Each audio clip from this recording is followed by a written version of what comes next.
Shalom, Bapak, Ibu, dan saudara-saudara yang terkasih. Salam sehat bagi kita semua.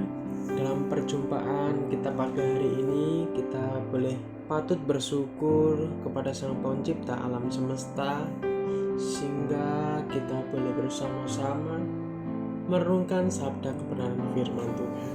Sebelum kita merenungkan bersama-sama, mari kita bersatu di dalam doa. Kuagungkan namamu yang kudus ya Allah. Di kesempatan pagi hari ini kami boleh merenungkan sebagian sabda kebenaran firman Tuhan. Kuduskan kami ya Bapa, layakkan kami, sehingga apa yang kami renungkan di pagi hari ini seturut dengan kehendak-Mu. Dan sebelum kami melakukan aktivitas kami Bapa, kami mau merenungkan sebagian sabda firman. Tuhan memberkati kami, menolong kami para umat-Mu. Hanya di dalam satu nama Yesus yang berkuasa dan berdaulat bagi kehidupan kami. Haleluya. Amin.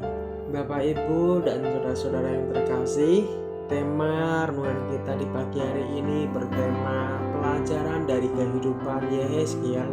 Yehezkiel yang namanya berarti dikuatkan oleh Allah, dibesarkan di Yerusalem, melayani sebagai imam di dalam bait dan merupakan kelompok kedua tawanan yang dibawa ke Babel bersama Raja Yoyakin.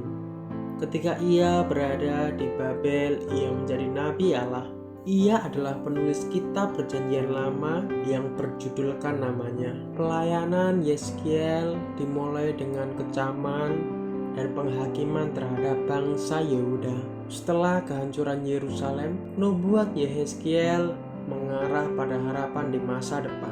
Yehezkiel ingin membantu saudara sebangsanya belajar dari kesalahan mereka. Ia mengungkapkan hukuman atas bangsa-bangsa yang mengelilingi Yehuda dan membangkitkan harapan bagi pemulihan Israel. Penglihatannya akan lembah berisi tulang kering dalam Yehezkiel pasal yang ke-37 menggambarkan kehidupan baru yang dihembuskan ke dalam bangsa-bangsa yang akan berlangsung pada masa pemerintahan 1000 tahun Kristus di bumi.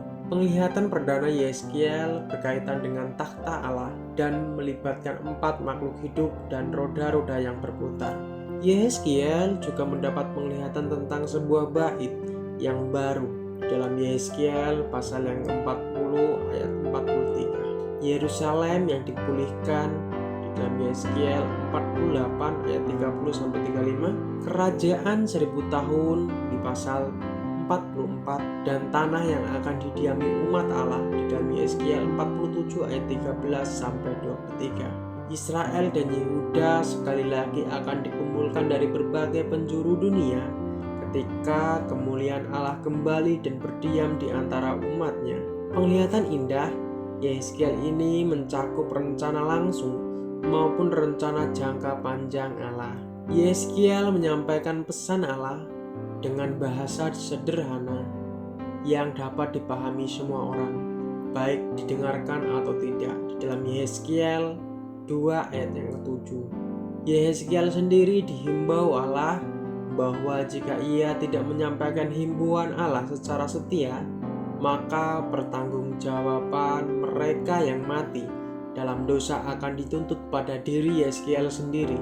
Dalam Yehezkiel 33 ayat 8-9, ia langsung memulai misinya dan menaati perintah Allah dengan setia. Yehezkiel mempunyai gairah dalam menyampaikan pesan hukuman dan harapan, dan ia mencerminkan duka Allah atas dosa umat manusia. Sang nabi ini sering mengalami pertentangan ketika ia hidup, namun ia terus-menerus menegaskan kehendak Allah supaya orang fasik tidak mati, melainkan meninggalkan kefasikan dan hidup.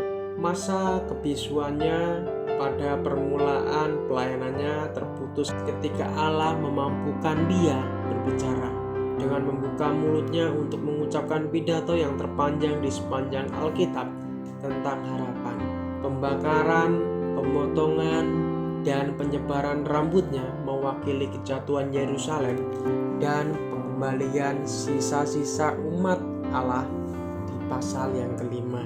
Bahasanya tentang harapan memuncak pada janji bahwa tanah air mereka akan dikuasai selamanya, bahwa akan ada seorang raja dari keturunan Daud, akan ada perjanjian yang kekal, dan sebuah tempat suaka di Israel di dalam Yehezkiel 11 ayat 16 sampai 21. Secara kronologis, ia melompat ke sebuah kala di masa depan ketika Yahweh menyelamatkan Israel dari serangan dari arah utara yang ia taklukkan. Hal ini menandakan bahwa tidak ada bangsa musuh yang dapat berhasil menaklukkan tanah suci lagi, dan kemuliaan Allah Israel akan kembali memasuki gerbang timur bait dalam penglihatan Yehezkiel.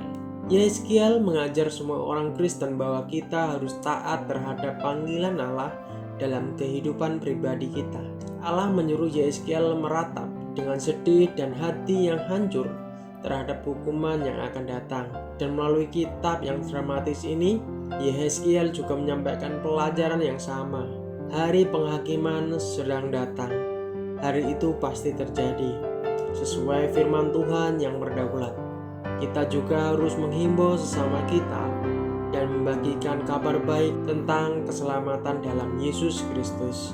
Amin. Mari kita bersatu di dalam doa. Mohon ampun ya Bapa untuk setiap dosa dan pelanggaran kami, di mana hari penghakiman nanti akan tiba ya Bapa. Iman kami tetap setia di hadapan-Mu.